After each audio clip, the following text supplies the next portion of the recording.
Bismillahirrahmanirrahim. Assalamualaikum warahmatullahi wabarakatuh. Innal hamdalillah nahmaduhu wa nasta'inuhu wa nastaghfiruh wa na'udzu billahi min shururi anfusina wa sayyiati a'malina.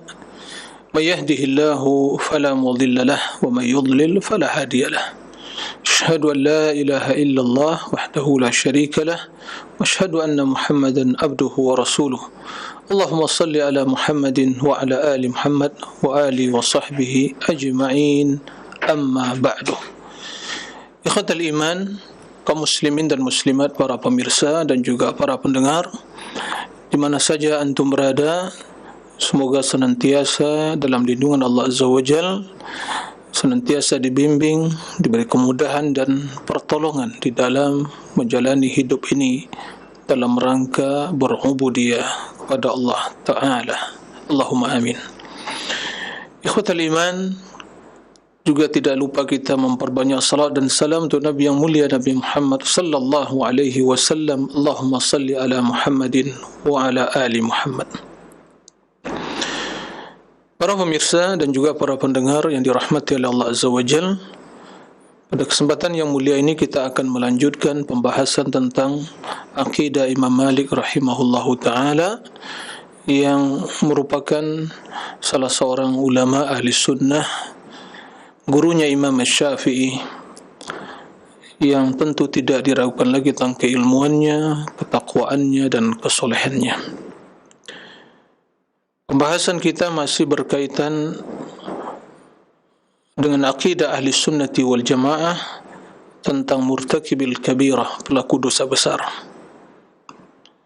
Bagaimana hukum mereka di dunia atau status mereka di dunia dan juga di akhirat. Telah jelaskan sebelumnya dengan dalil-dalil dari Al-Quran dan hadis-hadis Nabi sallallahu alaihi wasallam bahawa akidah ahli sunnati wal jamaah dalam hal ini bisa disimpulkan dalam beberapa poin berikut. Yang pertama, bahawa dosa terbagi dua, ada dosa besar, ada dosa kecil. Poin yang kedua, bahawa dosa kecil bisa dihapuskan dengan amal-amal soleh dan ketaatan yang dilakukan oleh seorang hamba selama dia meninggalkan dosa-dosa besar. Innal hasanat yudhibna sayyi'at.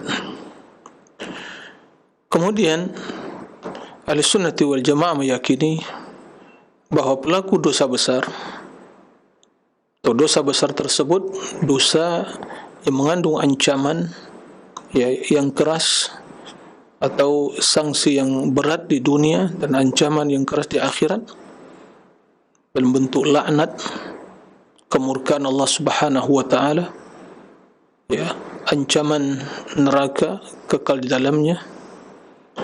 Kemudian di dunia mendapatkan sanksi yang berat, di antaranya adalah atau ancaman yang berat, yaitu dari diri seseorang atau sifat keimanan tersebut terkikis dari dirinya sehingga dia masuk ke dalam golongan orang-orang yang Islam. Dia Islam tapi imannya telah berkurang. Kemudian bila seseorang meninggal dalam keadaan berdosa, dosa besar, dan tidak bertaubat dari dosa tersebut, maka di akhirat dia berada di bawah kehendak Allah Azza wa Jalla, atau dalam kehendak Allah Azza wa Jalla. Jika Allah menghendaki akan diampuni oleh Allah Azza wa Jalla, dan jika tidak dimaafkan oleh Allah, dia akan diazab, disucikan dari dosa-dosanya. Kemudian yang terakhir, bahawa barang siapa yang tidak dimaafkan oleh Allah Azza wa Jalla dari pelaku dosa-dosa tersebut, kemudian dimasukkan ke dalam neraka, dia tidak akan kekal di dalamnya selama di dalam hatinya masih ada keimanan atau tauhid. Ikhwatal iman, para pemirsa rahimakumullah, itulah kesimpulan dari akidah ahli sunnati wal jamaah yang berkaitan dengan status pelaku dosa besar di dunia dan akhirat. Dan apa yang diutarakan tadi adalah akidah ahli sunnah, akidah ulama ahli sunnah yang tentunya berjalan di atas manhaj salafus salih. Seluruh madhab ahli sunnati wal jamaah, madhab fikih yang 4, semuanya atau semua ulama ahli sunnati wal jamaah di atas akidah yang telah kita jelaskan tadi. Termasuk dalam hal ini Imam Malik rahimahullahu ta'ala. Di antara perkataan Imam Malik dalam hal ini, apa yang dijelaskan oleh Ibnu Wahab, salah seorang murid dari Imam Malik rahimahullah, qala Malikun inna أصوب ذلك وأعدله عندي إذا قال لا إله إلا الله ثم هلك أن يغسل ويصلى عليه. Imam Malik rahimahullah mengatakan, sesungguhnya pendapat yang paling benar dan yang paling adil menurutku, ya, idza qala la ilaha illallah, yaitu tentang pelaku dosa. Apabila dia mengucapkan la ilaha illallah, thumma halak, kemudian dia meninggal, maka dia dimandikan dan disolatkan. Artinya dia seorang muslim, maka berkewajiban kita untuk memandikan dan menyolatkannya, karena itu merupakan hak sesama muslim, ya, hak kewajiban yang ditunaikan oleh kaum muslimin yang masih hidup bagi saudara mereka yang telah meninggal dunia. Dimandikan, kapankan, kemudian disolatkan, kemudian dikuburkan. Nah, dari pernyataan Imam Malik ini disimpulkan bahwa pelaku dosa besar statusnya masih dalam keadaan muslim, ya, tidak keluar dari Islam.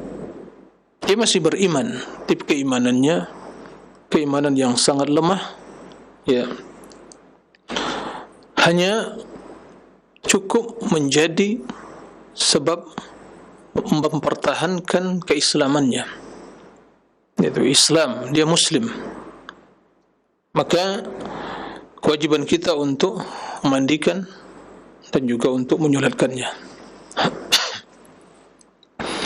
Nah, seandainya pelaku dosa tersebut, pelaku dosa besar tersebut telah keluar dari Islam, alias dia telah kafir, maka tidak boleh kita mandikan, tidak boleh disolatkan, ya, tidak boleh dimohonkan untuknya keampunan, ya.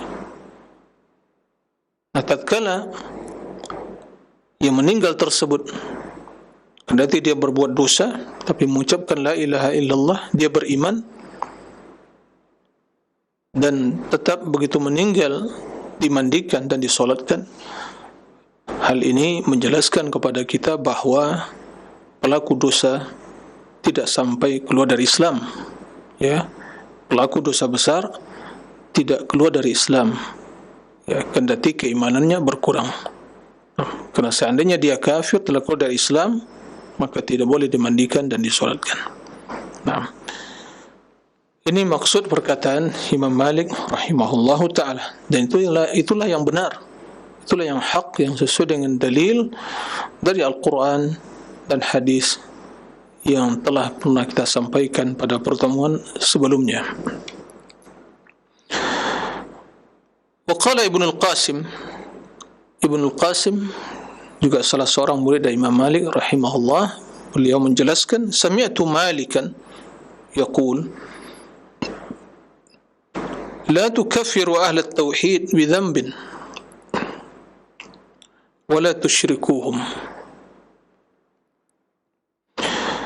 Kata Imam Malik, kata Ibnu Al-Qasim, sami'tu Malikan, saya mendengar Imam Malik mengatakan, la tukaffiru ahlat tauhid bi dhanbin, jangan kalian vonis ahlut tauhid, orang yang beriman, ya, bidzambin, yaitu divonis kufur orang-orang yang bertauhid ya dengan sekadar melakukan satu dosa atau dengan sekadar berbuat dosa. Wala tusyrikuhum, dan jangan ya hukumi mereka sebagai pelaku syirik. Karena perbuatan syirik tentunya yang maksud syiriknya syirik akbar, syirik yang besar yang mengeluarkan dari Islam. Nah, dari perkataan Imam Malik ini kita memahami bahwa ahlut tauhid, siapa mereka ahlut tauhid? Orang-orang yang beriman, orang-orang yang mengucapkan la ilaha illallah, mengikhlaskan ibadah kepada Allah Azza wa Jalla. Mereka yang mentauhidkan Allah Azza wa Jalla di dalam beribadah, maka dia seorang muslim, orang yang beriman. Dan itu merupakan landasan utama keislaman seseorang. Tidak berbuat kesyirikan. Maka tidak boleh bagi seorang pun menghukumi sebagai orang yang kafir ya disebabkan ya melakukan salah satu dosa, kendati dosa besar. Ya. Selama dia tidak menghalalkan dosa tersebut. Ini maksud perkataan Imam Malik. Berbeda dengan keyakinan orang-orang Khawarij yang juga telah kita jelaskan sebelumnya. Mereka mengatakan bahawa pelaku dosa besar itu ya kafir, keluar dari Islam. Karena menurut keyakinan mereka, keimanan itu tidak bercabang-cabang, tidak terdiri dari berbagai bagian, ya, hanya satu bagian saja. Sehingga bila dilakukan suatu kemaksiatan atau ditinggalkan suatu ketaatan, maka seluruh keimanannya akan sirna. Berbeda dengan akidah ahli sunnati wal jamaah dan akidah Imam Malik dan akidah imam-imam ahli sunnah yang lainnya. Mereka meyakini sesuai dengan Al-Quran dan hadis bahawa keimanan tersebut memiliki cabang-cabang yang begitu banyak. Ya, ada cabang-cabang yang berkaitan dengan keyakinan, ada yang berkaitan dengan perbuatan anggota badan kita dan perbuatan lisan, dan banyak sekali. Ada cabang-cabang yang merupakan itu pondasi keimanan, yaitu landasan keimanan. Dan ada yang merupakan cabang-cabang yang tidak sampai pada landasan keimanan, tapi itu semua bagian dari keimanan. Nah, sekedar seorang terjerumus dalam perbuatan dosa, tapi dia mengucapkan la ilaha illallah, dia beriman kepada Allah Azza wa Jal, maka tidak boleh dihukumi sebagai orang yang kafir, tapi dikatakan dia berbuat dosa, maka berkurang imannya. Dia masih beriman, tapi keimanannya sangat lemah atau berkurang keimanannya, tidak sempurna. Begitu juga yang tidak boleh bagi kita untuk memvonis dia sebagai orang yang musyrik, ya, karena dia memiliki tauhid, ya, memiliki keimanan dan tidak terjerumus ke dalam perbuatan syirik. Berbeda halnya tatkala berbuat syirik dan telah jelas itu perbuatan syirik, ya, menyembah selain Allah, bernazar kepada selain Allah, meminta kepada selain Allah, ya, maka tentu berlaku hukum kesyirikan baginya. Selama tidak melakukan hal itu dan dia mengikhlaskan ibadah kepada Allah Azza wa Jal, mentauhidkan Allah Azza wa Jal, maka kendati dia terjerumus ke dalam suatu perbuatan dosa besar, maka yang demikian itu tidak ya dijadikan sebagai alasan untuk mengkafirkannya, karena dia masih beriman. Berbeda halnya dengan orang yang menghalalkan sesuatu yang diharamkan oleh Allah, atau mengharamkan sesuatu yang dihalalkan, yang diperintahkan oleh Allah. Berarti di sini telah ya berkaitan dengan masalah keyakinan dia, bukan sekadar perbuatannya. Nah, Dan ini yang harus kita pahami, dibedakan antara dia melakukan sesuatu dengan meyakini kehalalannya, kehalalan yang haram atau haramnya yang halal, ya, sehingga dia tinggalkan, dengan seseorang yang terjerumus dalam perbuatan dosa tapi tidak meyakini hal itu. Nah, ini menjadi pembahasan kita, konsentrasi kita dalam hal ini. Nah,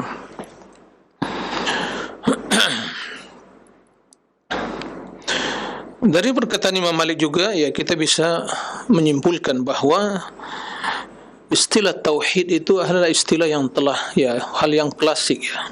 Ahlul tauhid, ahlul iman, dan tauhid tentu yang dimaksud Imam Malik adalah la ilaha illallah anna Muhammadar Rasulullah.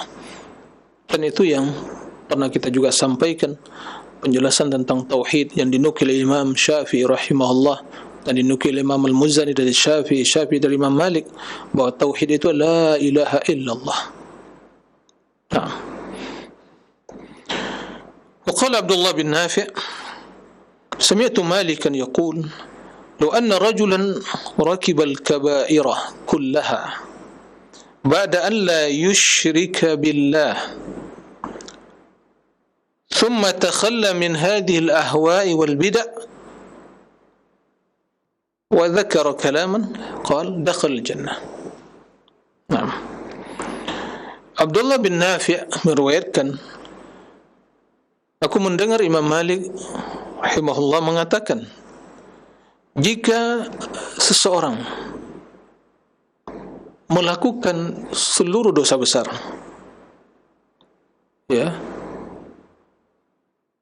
tetapi dia tidak berbuat kesyirikan kepada Allah, dosa besar dilakukan, ya, atau dia melakukan dosa besar tapi dia tidak berbuat syirik kepada Allah.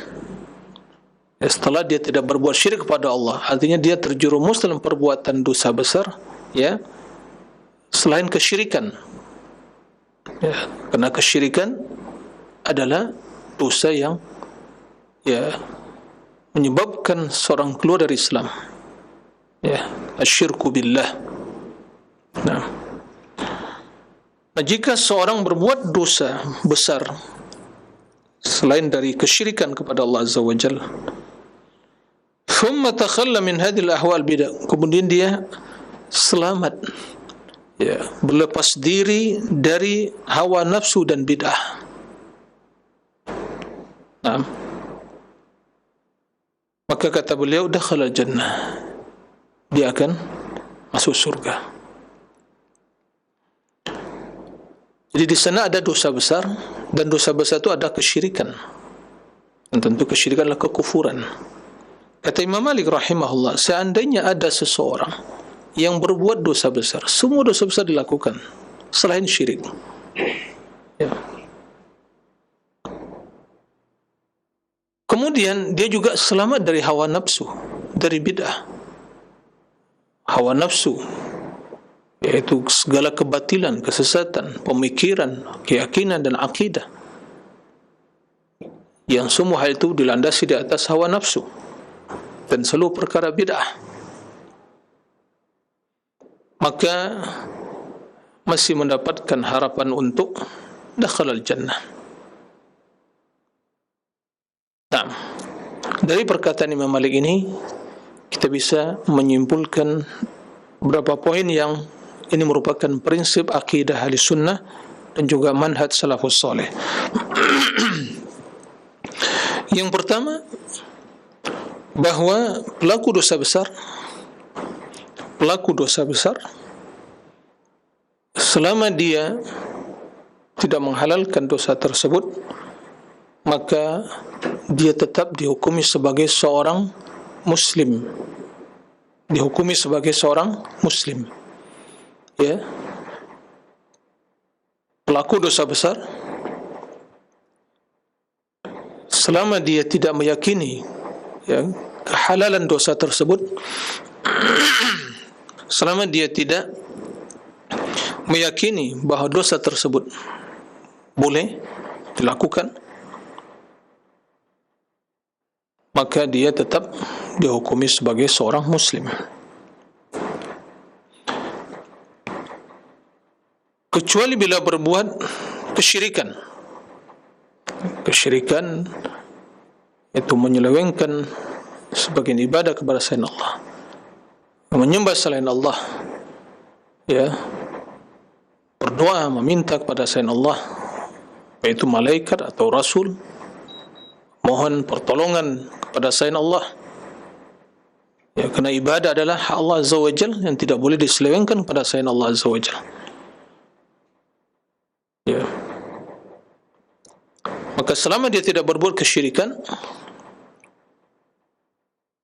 kendati terjerumus ke dalam perbuatan dosa besar, maka masih mendapatkan harapan untuk masuk surga.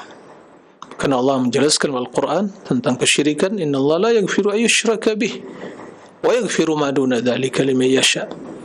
Allah tidak mengampuni dosa kesyirikan kepadanya dan mengampuni selain dosa syirik.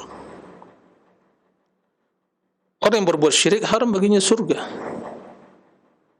Innahu may yushrik billah faqad harrama Allah alaihi al-jannah wa ma'wahu an-nar wa ma lil-zalimin min ansar. Sesungguhnya seorang yang berbuat kesyirikan, ya, Allah haramkan surga baginya, dan tempat kembalinya di akhirat adalah neraka, dan tidak ada seorang pun yang bisa menolongnya. Adapun selain perbuatan syirik, maka masuk ke dalam kehendak Allah. Wa yaghfiru liman yasha wa yaghfiru ma duna dzalika liman yasha. Allah mengampuni selain dosa syirik bagi yang dikehendaki oleh Allah Azza wa Jalla. Naam. Dan ini menjelaskan kepada kita bahawa pelaku dosa besar tidak dihukumi sebagai orang yang kafir, ya, sekadar dengan melakukan dosa besar tersebut atau sekadar terjerumus dalam dosa besar tersebut. Nah, berbeda halnya dengan pelaku kesyirikan, kerana kesyirikan adalah kekufuran. Ya, tentu yang dimaksud kesyirikan di sini adalah kesyirikan syirik besar. Ya. Sujud kepada selain Allah, sujud ibadah, kemudian menyembah selain Allah, berdoa kepada selain Allah, meminta istighatsah kepada selain Allah, seperti perkataan misalnya, ya Rasulullah aghithni. Perbuatan itu adalah perbuatan syirik. Bagaimana dia meminta kepada Rasulullah SAW, aghithni? Rasul tidak bisa memberikan pertolongan, menyelamatkan. Perkataan juga, ya Rasulullah adrikni. Ya, itu perkataan-perkataan yang kufur. Ya, maka adalah seorang bertaubat dari pernyataan demikian itu. Nah, memohon pertolongan hanya kepada Allah Azza wa Jalla, memohon keselamatan, istighatsah hanya kepada Allah Azza wa Jalla, bernazar, ya, berharap, bertawakal, nah, berdoa, meminta syafaat juga hanya kepada Rasul, meminta syafaatnya kepada Allah. Naam, Rasul akan diberi izin oleh Allah untuk memberikan syafaat. Jadi mohon syafaat hanya kepada Allah Azza wa Jalla. Qul lillahi syafa'atu jami'ah. Jadi kita harus menjaga lisan kita dan juga perbuatan serta perkataan kita, jangan sampai terjerumus dalam perbuatan syirik. Nah, kemudian poin yang kedua yang terkandung dalam perkataan Imam Malik ini, tsumma takhalla minal ahwa'i wal bid'ah. Kemudian dia selamat dari hawa nafsu dan bid'ah. Artinya bahwa mengikuti bid'ah dan hawa nafsu itu perkara yang sangat berbahaya. Maka di sini disebutkan oleh beliau, jika dia selamat dari perbuatan atau kesyirikan dan selamat dari hawa nafsu dan bid'ah, maka dia akan masuk surga. Dan ini hal yang menjelaskan akan bahayanya mengikuti hawa nafsu dan mengikuti bid'ah. Hawa nafsu ya tentunya bertentangan dengan wahyu, dan bid'ah bertentangan dengan sunnah. Kita diperintahkan untuk mengikuti wahyu dari Allah Azza wa Jalla. Ittabi'u ma uhiya ilaikum min rabbikum, ikutilah apa yang diwahyukan ya kepada kalian dari Rabb kalian. Dan kita diperintahkan untuk mengikuti sunnah, alaikum bisunnati. Nah, konsekuensinya adalah kita harus meninggalkan hawa nafsu, meninggalkan perbuatan bid'ah agar kita selamat. Nah, ini menjelaskan kepada kita semua tentang bahaya mengikuti hawa nafsu dan mengada-ngada suatu amalan, keyakinan yang dihukumi sebagai bid'ah, dan juga larangan dari melakukan perbuatan bid'ah. Ikhwatal iman, para rahimakumullah, hal ini semua menjelaskan kepada kita tentang bahaya dari mengikuti hawa nafsu, mengikuti bid'ah, dan juga menjelaskan kepada kita tentang bahaya kesyirikan,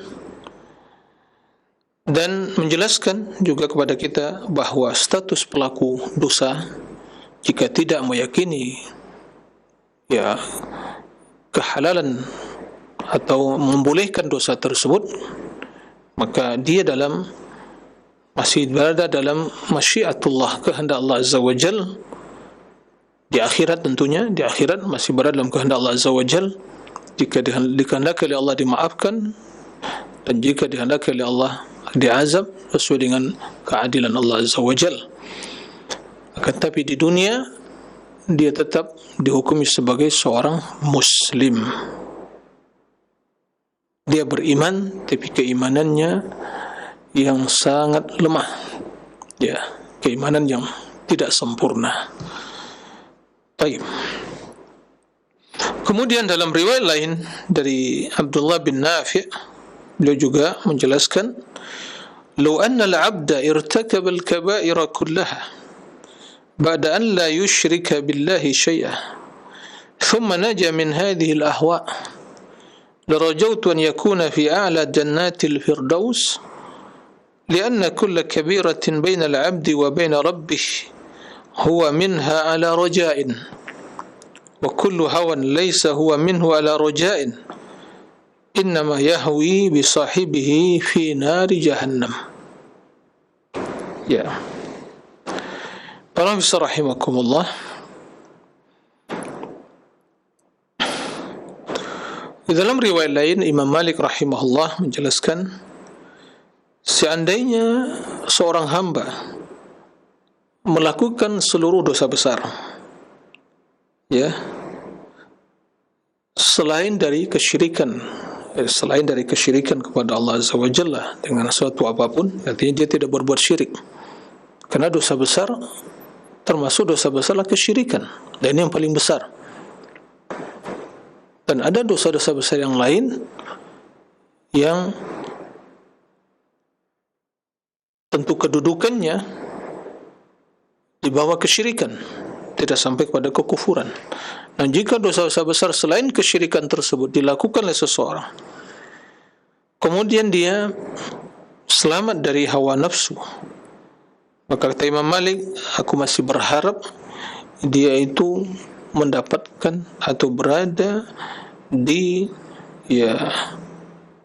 tingkatan surga Firdaus yang paling tinggi.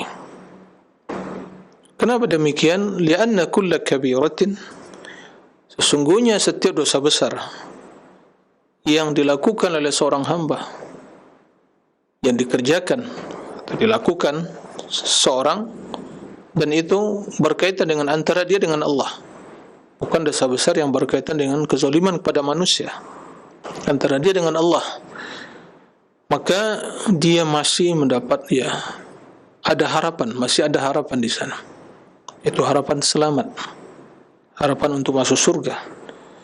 Adapun hawa nafsu, laisa huwa minhu ala raja. Adapun hawa nafsu, maka sungguh tidak ada harapan baginya. Kenapa demikian? Karena hawa nafsu tersebut selalu atau senantiasa menggiring pelakunya, pengikutnya sehingga jatuh terjerumus ke dalam neraka Jahannam. Para pemirsa rahimakumullah,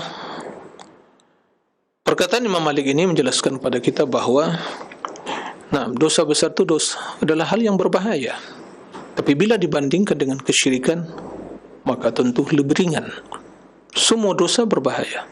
Semua dosa akan menimbulkan efek yang jelek. Yang akan tentunya menodai jiwa seorang hamba, akan mengundang murka Allah Azza wa Jalla. Tapi yang menjadi permasalahan kita adalah perbandingan antara dosa besar selain syirik dan dengan kesyirikan itu sendiri. Tentu dosa besar selain syirik lebih ringan bila dibandingkan dengan kesyirikan. Tapi semua adalah hal yang berbahaya. Begitu juga di sini tentang bahayanya hawa nafsu.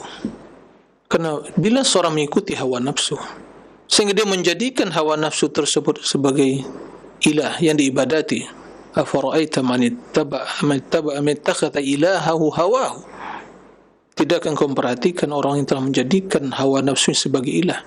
Artinya dia dalam hidup ini hanya mengikuti hawa nafsu, bukan mengikuti Allah, bukan mengikuti Rasulnya.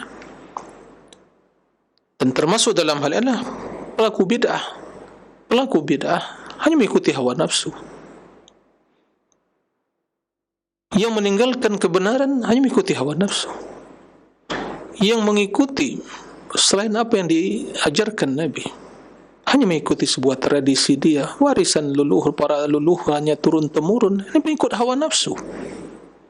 Allah telah menjelaskan hal itu. Jadi semua yang mengikuti atau orang yang tidak mengikuti ajaran Rasulullah sallallahu alaihi wasallam, yang tidak mengikuti Al-Quran dan Sunnah, maka dia hanya mengikuti hawa nafsu. Yang tidak mengikuti al-haq yang dibawa oleh Rasulullah sallallahu alaihi wasallam, maka dia hanya mengikuti hawa nafsu. Dan hawa nafsu pasti akan menjerumuskan ke dalam kesesatan, dan kesesatan akan menjerumuskan ke dalam neraka, waliyazubillah. Maka terus dia mengikuti hawa nafsunya, maka hawa nafsu selalu menggiring dia untuk terus terjatuh ke dalam kesesatan yang menyebabkan dia terjatuh, dijerumuskan ke dalam neraka, waliyazubillah. Allah Subhanahu wa ta'ala menjelaskan dalam Al-Quran, فَإِنْ لَمْ يَسْتَجِيبُوا لَكْ وَاعْلَمْ أَنَّمَا يَتَّبِعُونَ أَهْوَاءَهُمْ. Wahai Muhammad, jika mereka umat manusia ini tidak mengikuti, tidak mengijabahi, tidak mengikuti apa yang kamu bawa, syariat, sunnahmu, kebenaran yang kau sampaikan kepada mereka, tidak mengikuti hal itu, maka pastilah mereka itu hanya mengikuti hawa nafsu. Maka ada dua pilihan saja, mengikuti sunnah atau menyelisih sunnah, mengikuti ajaran Nabi SAW atau menyelisih ajaran Nabi. Yang mengikuti ajaran Nabi hum ahlus sunnah alal haq, selamat. Dan yang mengikuti selain ajaran Nabi, baik itu akidah, keyakinan, pemikiran, ibadah, dan yang lainnya, yang mengikuti selain ajaran Nabi, apapun bentuknya, pemikiran dia, pendapat seseorang, ajaran kelompok tertentu, hanya sebuah warisan nenek moyang, tradisi yang bertentangan dengan syariat Allah dan agama Rasulullah SAW, warisan para leluhur, artinya tidak mengikuti syariat Allah Azza wa Jal, maka dia pada hakikatnya hanya mengikuti hawa nafsu. Begitu kata Allah Azza wa Jal. Begitu kata Allah Azza wa Jal, innama fa'lam annama yattabi'un ahwa'ahum. Ketahuilah mereka hanya mengikuti hawa nafsu. Nah, inilah yang dimaksud oleh Imam Malik, bahawa mengikuti hawa nafsu tersebut sangat berbahaya. Mengikuti hawa nafsu sangat berbahaya. Sehingga beliau masih berharap orang-orang yang selamat dari kesyirikan dan hawa nafsu, masih berharap mendapatkan keampunan dari Allah Azza wa Jalla, keselamatan di akhirat kelak. Tapi bila mengikuti hawa nafsu, maka itulah akan menggiring dia, menyeret dia untuk berbuat kesyirikan, berbuat bid'ah, berbuat kemaksiatan. Terus dia dalam kondisi seperti itu, terlena, tertipu oleh hawa nafsunya, sehingga dia selalu berada dalam perbuatan dosa-dosa besar dan kemaksiatan yang menjerumuskan dia ke dalam neraka. Makanya kita melihat dalam Al-Quran, tatkala Allah menyebutkan tentang hawa nafsu, tidak satu pun yang dipuji. Semua dalam konteks celaan, dicela oleh Allah Azza wa Jalla.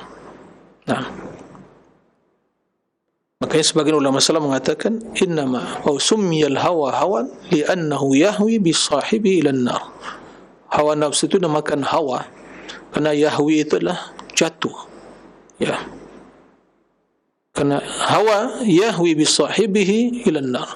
Hawa nafsu itu akan menyeret pelakunya sehingga jatuh ke dalam neraka jahanam. Waliyazubillah. Dan ini juga menjelaskan pada kita bahwa perkara bid'ah itu lebih berat dari maksiat. Ini sebagai perbandingan. Kita mengkomparasikan antara perbuatan bid'ah dan maksiat. Mengikuti hawa nafsu, dan itu akan melahirkan berbagai pemikiran-pemikiran yang sesat, perbuatan bid'ah dan yang lainnya, dan perbuatan maksiat. Maka semuanya berbahaya. Tapi ditinjau dari sisi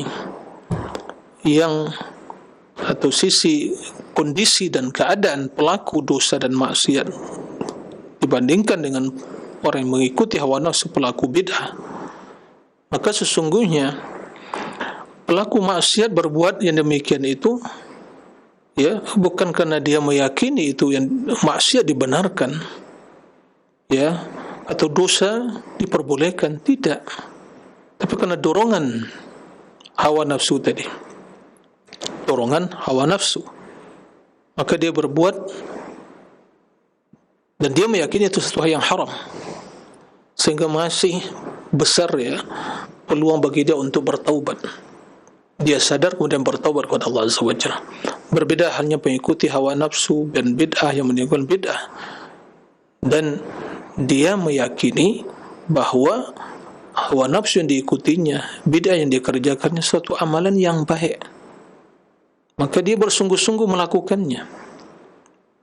Nah, bila dia dalam kondisi seperti itu, maka tentu sangat kecil peluang bagi dia untuk bisa bertaubat, karena yang namanya orang berbuat kebaikan, dalam persepsi dia, dalam pikiran dia berbuat kebaikan, maka tidak akan pernah ada niat untuk bertaubat. Bagaimana bertaubat dari kebaikan? Tapi itu bukan kebaikan, menyelisih sunnah, hawa nafsu. Maka kita melihat tokoh-tokoh ahlul bid'ah, pengikut hawa nafsu, itu jarang yang bertaubat. Berbeda dengan pelaku dosa, banyak yang bertaubat. Ini penyebabnya.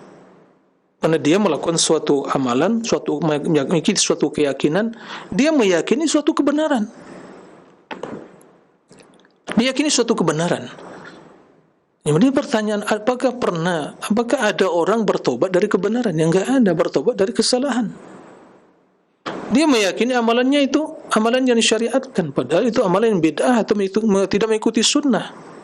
Nah, tatkala dia meyakini melakukan suatu amalan, dia meyakini itu sunnah, itu hal yang disyariatkan, apakah pernah seorang yang beramal dia bertobat dari sunnah atau suatu amalan yang disyariatkan? Tidak pernah. Tapi tentu persepsi dia keliru. Nah, makanya perbuatan dosa, pengikut dosa dan pengikut hawa nafsu itu sangat berbahaya. Dan itu jelas telah menodai loyalitas dia dalam mengikuti sunnah Nabi, dan telah menodai ketulusan cintanya kepada Nabi, kendati dia mengatakan cinta Nabi. Ikhwatal iman, para pemirsa yang dimuliakan oleh Allah Tabaraka wa Ta'ala. Kemudian qala Bishr bin Imran Az-Zuhri sami'tu Malikan yaqul law anna al-'abda irtakaba al-kaba'ira ba'da an la yushrika billahi shay'an thumma naja min hadhihi al-bid'ah. Naam. والتناول لأصحاب رسول الله صلى الله عليه وسلم لأرجو أن يكون في أعلى درجات الفردوس مع النبيين والصديقين والشهداء والصالحين وحسن أولئك رفيقا. Kata Bishr bin Imran Az-Zuhri, aku mendengar Imam Malik mengatakan, seandainya ada seorang hamba yang berbuat dosa besar setelah dia tidak berbuat kesyirikan kepada Allah dengan sesuatu apapun, kemudian dia selamat dari perbuatan bid'ah, baik pemikiran atau perbuatan, dan juga tidak mencela sahabat-sahabat Rasulullah, ya, tidak seperti orang-orang Rafidhah Syiah yang menjadikan celaan, cercaan kepada sahabat sebagai prinsip dasar agama mereka. Subhanallah, ya. Tidak ada sekte yang menisbatkan kepada Islam, ya, yang muncul yang menjadikan mencela Abu Bakar, Umar, mencela sahabat Nabi sebagai landasan mereka beragama atau prinsip beragama selain dari Rafidhah. Sementara kaum muslimin semuanya sepakat bahwa di dalam beragama, ya, mengikuti Rasul dan para sahabat, dan mereka adalah orang yang mulia. Jadi, dari sini menjelaskan kepada kita tentang bahaya dari pemikiran Syiah Rafidhah. Jadi kata Imam Malik, jika seorang hamba melakukan dosa besar, ya, setelah dia tidak berbuat kesyirikan kepada Allah dan selamat dari bid'ah, ini tentang bahaya bid'ah. Jangan dikira itu hal yang sepele atau hal yang ringan, tidak. Karena kesyirikan bertentangan dengan prinsip yang pertama, landasan pertama akidah Islam, agama Islam, yaitu ikhlas beribadah kepada Allah Azza wa Jalla. Dan perbuatan bid'ah bertentangan dengan prinsip yang kedua, yaitu asyhadu anna Muhammadur Rasulullah.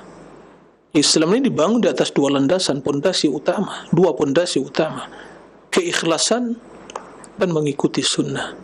Keikhlasan itulah kandungan dari la ilaha illallah, dan mengikuti sunnah itulah kandungan dari asyhadu anna Muhammadar Rasulullah. Inilah pondasi Islam. Maka untuk selamat, dia menjaga, mempertahankan pondasi yang pertama, maka harus selamat dari kesyirikan besar dan kecilnya. Agar seorang selamat dan senantiasa mempertahankan prinsip yang kedua, maka dia harus selamat dari perbuatan bid'ah. Jadi jangan pernah menyepelekan perbuatan bid'ah, ya. Sunnah Nabi telah cukup bagi kita. Sudah cukup jamaah sekalian rahimakumullah, para pemirsa rahimakumullah. Sudah cukup, tak perlu mencari yang lain, ya. Secara logika, secara akal sehat, ya, orang yang masih gemar melakukan bid'ah itu jadi dipertanyakan, ya, tentang kewarasan dia dalam melakukan hal itu. Nah, sekarang di depan kita ada sunnah Nabi, jelas. Orang yang telah dijamin, ya, hamba Allah, pilihan Allah, jamin surga, diperintahkan untuk mengikutinya. Semua kebaikan telah jelaskannya, ya, semua kebaikan telah jelaskan Nabi sallallahu alaihi wasallam, dan dia orang yang akan, ya, menjadi uswah kedua kita. Dia selamat, dan Allah utus beliau alaihi salatu wassalam menjelaskan syariat Islam sempurna, dan beliau tidak diwafatkan kecuali telah disempurnakan agama. Dan beliau perintahkan, yang ingin selamat ikuti aku dan juga para sahabatku. Beliau telah memberikan warning dan ancaman, yang menyimpang di ajaranku celaka. Maka beliau jelaskan secara akidah, secara ibadah, akhlak, lengkap selengkap-lengkapnya. Nah, jika masih ada orang ingin selamat tapi tidak mengikuti jalan orang yang selamat, maka jelas secara akal saya tidak bisa pernyataan yang nyeleneh, sikap yang keliru. Yang ingin selamat, ikuti jalan orang yang selamat. Jangan ikuti jalan orang yang enggak jelas kemana arahnya. Yang selamat Nabi SAW, yang selamat mengikuti Nabi SAW, yang selamat jalannya para sahabat, yang selamat mengikuti sunnah. Ya. Maka kaum muslimin rahimakumullah, dunia ini ya tempat kita beramal dan hidup kita terbatas, hanya antara 60 sampai 70. Sangat disayangkan, merugi serugi-ruginya. Habis umur hanya dalam perbuatan yang enggak jelas, enggak ada tuntunan dari Nabi, enggak ada tuntunan dari agama. Lalu apa yang akan menjadi bekal perjalanan menuju akhirat? Ya. Maka waspadalah. Waspadalah. Ingin beramal, pastikan amalan tersusun dengan sunnah Nabi. Waspada ada perbuatan syirik. Banyak sekarang pernyataan-pernyataan, perbuatan-perbuatan yang menodai ketauhidan dan ketulusan tauhid, disyariat atau tidak. Merugi seseorang bila dia menyimpang dari ajar Rasul. Merugi seorang bila dia masih menggemari, yaitu bid'ah-bid'ah, khurafat-khurafat. Ya, sudah cukup. Ya, apa yang ditinggalkan Rasul sebagai pedoman hidup kita. Kemudian juga jangan sampai kita dalam hidup mencela para sahabat Nabi SAW. Itu orang yang mulia, Allah muliakan. Bila anda mencela mereka, anda orang yang dihinakan oleh Allah Azza wa Jal. Maka tidak ada sekte lebih hina yang menisbatkan diri daripada sekte Rafidah, Syiah Rafidah. Nah, maka orang yang mulia, yang memuliakan orang yang dimuliakan oleh Allah. Orang yang hina, orang yang menghinakan orang-orang yang dimuliakan oleh Allah. Nah, maka cintailah para sahabat Nabi SAW. Itu merupakan amal soleh. Sehingga dengan demikian kita berharap akan dikumpulkan bersama mereka. Nah, bersama para nabi, orang-orang siddiq, para syuhada dan salihin. Dan itulah pendamping hidup atau yang terbaik di dunia dan juga di akhirat kelak.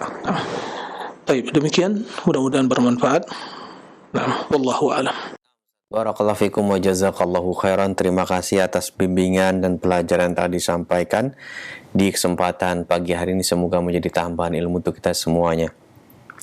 Selanjutnya kami akan berikan kesempatan untuk Ani bertanya seputar pembahasan ini. Pertanyaan pertama kami bacakan dari pesan singkat dari saudari Linda di Tangerang. Ustadz, bagaimana tanggapan Ustadz tentang seorang ahli thariqat? Dia mengajarkan thariqatnya, tapi dia awam dengan ilmu fikih. Bagaimana tanggapan Ustadz terhadap tersebut? Dia hanya mengajarkan berkaitan dengan tingkatan-tingkatan dudukan manusia. Silakan Ustaz. Baik. Ya, terima kasih kepada Linda yang bertanya tentang seorang yang mengajarkan kepada manusia, kepada orang lain tentang tingkatan-tingkatan manusia, tingkatan-tingkatan hamba Allah yang tadi disebutkan dengan istilah tariqat, ya. Tapi dia awam, tidak memiliki ilmu. Pertama, seorang yang mengajak pada kebaikan yang tidak berlandaskan ilmu, maka tentu dia akan memikul dosa orang-orang yang disesatkannya. Nah, seorang yang mengajak kepada atau mengajarkan kepada seorang dan tidak berlandaskan ilmu, maka dia akan menanggung dosanya dan dosa orang-orang yang mengajarkan perbuatan atau mengikuti keyakinannya. Perlu kita ketahui, tariqah itu artinya jalan. Tidak ada jalan untuk mengenal Allah, untuk mengenal martabat dan kedudukan manusia di sisi Allah dan tingkatan-tingkatan masuk kecuali dengan jalan Rasulullah sallallahu alaihi wasallam. Ya. Jelas tingkatan kaum muslimin ya berdasarkan Al-Qur'an dan sunnah Nabi alaihi salatu wassalam ya sesuai dengan tingkat ketakwaan mereka. Ada mereka yang zalim di nafsihi, ada yang melakukan ketaatan, meninggalkan perbuatan dosa, ada yang mereka melakukan yang wajib dan yang sunnah, meninggalkan yang perbuatan maksiat ya dan bahkan yang makruh. Itu tingkatan. Thumma awrasna al-kitaba alladhina istafayna min ibadina wa minhum zalimun li nafsihi wa minhum sabiqun bil khairat. Na'am, wa minhum muqtasid wa minhum sabiqun bil khairat bi'idznillah. Ada orang yang zalim, ada orang muqtasid yang mencukupkan diri dengan ketaatan, yang perintah dikerjakan, yang wajib dikerjakan, yang haram ditinggalkan. Ada orang yang sabiqun bil khairat, yang berlomba-lomba dalam kebaikan. Dia tidak mencukupkan dengan kewajiban saja atau meninggalkan yang haram saja, bahkan yang makruh ditinggalkan, yang mubah bahkan yang mubah, bahkan sampai yang mubah juga mereka tinggalkan karena khawatir akan terjerumus ke dalam maksiat ya atau kelalaian. Inilah tingkat wara' mereka yang sangat tinggi, dan mereka melaksanakan yang wajib bahkan yang sunnah. Itulah tingkatan. Adapun tingkatan-tingkatan yang maksud yaitu ada murid, ada salik, ada yang mungkin arif, ada yang mungkin dah sampai wali dan tingkatan macam-macam dalam ya apa namanya itu dalam doktrin-doktrin tarekat tersebut. Murid itu hari masih mencari, salik telah berjalan, kemudian arif dah kenal, ada lagi yang tingkat udah paling wali tertinggi sehingga gugur kewajiban bagi mereka. Ini jelas tingkatan-tingkatan yang tidak ada landasannya.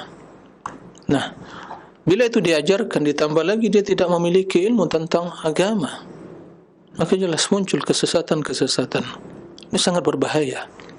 Rasul mengatakan dalam hadis, man dalla ala khairin ka fa'ili, barang siapa yang mengajak kepada kebaikan akan mendapatkan ya pahala yang sama, pahala orang yang melakukan. Naam. Dan sebaliknya, barang siapa yang membuat sesuatu yang pemikiran yang sesat, mengajarkan yang tidak baik, diikuti oleh orang-orang setelah mereka, maka dia akan memikul dosanya. Man sanna sunnatan sayyi'atan fa alaihi wizruha wa wizru man amila biha min ba'dihi la yanqusu min awzarihim syai'an. Yang membuat ya cara-cara yang tidak baik, cara-cara yang sayyi'ah, yang atau kesesatan dalam pemikiran atau suatu amalan, perbuatan, maka dia akan menanggung dosanya dan dosa orang-orang yang melakukan sepeninggalnya, dan tidak akan berkurang dosa mereka. Nah, yahmiluna awzarahum wa awzar alladhina yudilluna bighairi ilmin. Mereka memikul dosa mereka sendiri, dosa orang-orang yang mereka sesatkan tanpa ilmu. Maka waspadalah, ya, tidak ada tariqat untuk mencari ridha Allah kecuali tariqat Rasulullah sallallahu alaihi wasallam.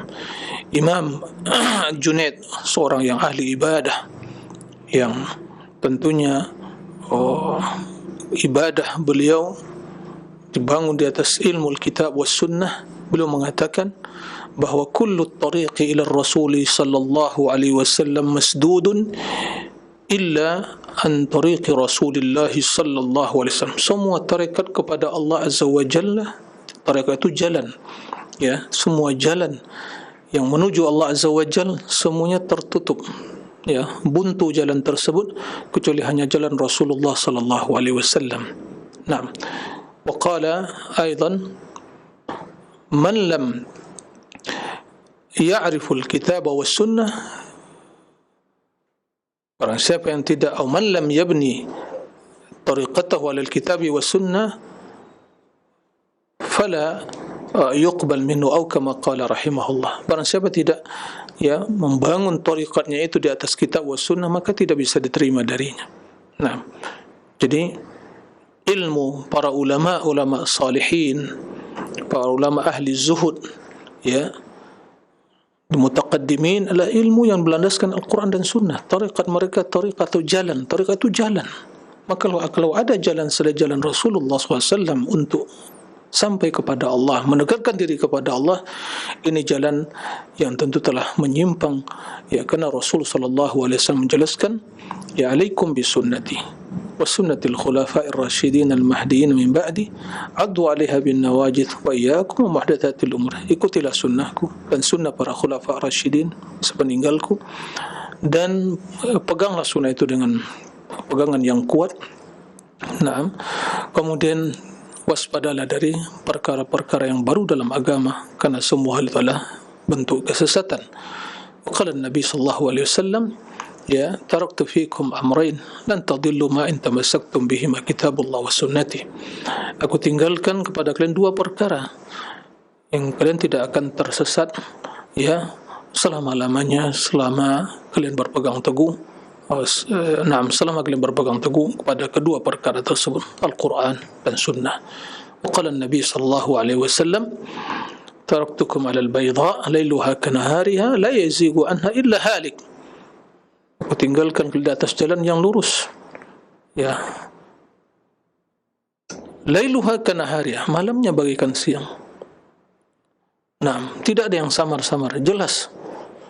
Barang siapa yang menyimpang dari jalan tersebut, ada dia celaka. Wa qala Allah Ta'ala, qul hadhihi sabili wa anna hadha sirati mustaqiman fattabi'uhu wa la tattabi'us subula fatafarraqa bikum an sabilihi. Inna jalanku yang lurus, ikutilah jalan tersebut, dan jangan ikuti jalan-jalan yang lain yang akan memecah belah kalian dari mengikuti jalan Allah. Wa qala Nabi sallallahu alaihi wasallam, kama qala Ibnu Mas'ud radhiyallahu anhu, khatta lana Rasulullah SAW khattan mustaqiman, thumma khatta an yamini wa shimali khututan, thumma qala hadha sabilullah, na'am, fattabi'uh, wa hadhihi subul laysa minha sabil illa wa 'alayha asy-syaitan yad'u ilayhi, atau kama qala Nabi SAW. Kata Abdullah bin Mas'ud radhiyallahu anhu, suatu ketika Nabi duduk di hadapan kami dan beliau menggaris hadapannya garis yang lurus. Beliau mengatakan, inilah jalan yang lurus, jalan Allah. Kemudian menggaris di kiri kanannya jalan yang banyak. Hadis subul, ini jalan-jalan yang banyak. Ini tariqah yang banyak. Karena tariqah itu jalan, tariq, sirat, tariq, sabil, ini jalan yang banyak di kiri kanan. Tidak satu pun jalan yang di kiri kanan tersebut kecuali ada di pangkal jalan itu, di awal jalan itu ada syaitan yang berdiri dan mengajak untuk mengikuti jalan tersebut. Kemudian Rasul membaca firman Allah, wa an hadha sirati mustaqiman fattabi'uhu wa la tattabi'us subula fatafarraqa bikum an sabilihi. Jadi itulah tariqah. Enggak ada tariqah kita kecuali tariqah Rasulullah SAW. Tidak ada tariqat kecuali tariqat Rasulullah SAW. Dan itu dikatakan Imam Junaid, tidak ada jalan tariqah untuk sampai kepada Allah, untuk menuju Allah, melairi dari Allah, kecuali tariqah Rasulullah SAW. Barang siapa yang berusaha mengikuti jalan selain jalan Rasulullah SAW untuk mendekatkan diri kepada Allah, maka dia semakin jauh, dia terjerumus dalam sesatan. Itu suatu kepastian, tanpa ada keraguan kita katakan dia pasti sesat dan menyimpang. Berbeda-beda tingkatan kesesatannya sesuai dengan tingkatan penyimpangannya. Berbeda-beda tingkatan kesesatannya sesuai dengan tingkatan penyimpangannya. Nah, maka waspadalah. Anda ingin selamat, ikuti tariqah Rasulullah SAW. Adapun yang mengikuti selain tariqah Rasulullah, maka penyimpangan yang akan terjadi. Kesesatan yang akan muncul. Semoga Allah Subhanahu wa taala menyelamatkan kita semua dari berbagai penyimpangan dalam pemikiran, dalam akidah, dalam keyakinan, dan memberikan kemuliaan kepada kita untuk mengikuti tariqah Rasulullah sallallahu alaihi wasallam. Demikian wallahu a'lam wa sallallahu wasallam nabiyana Muhammadin wa alihi washabihi wasallam. Walhamdulillahirabbil alamin. Wassalamu alaikum warahmatullahi wabarakatuh.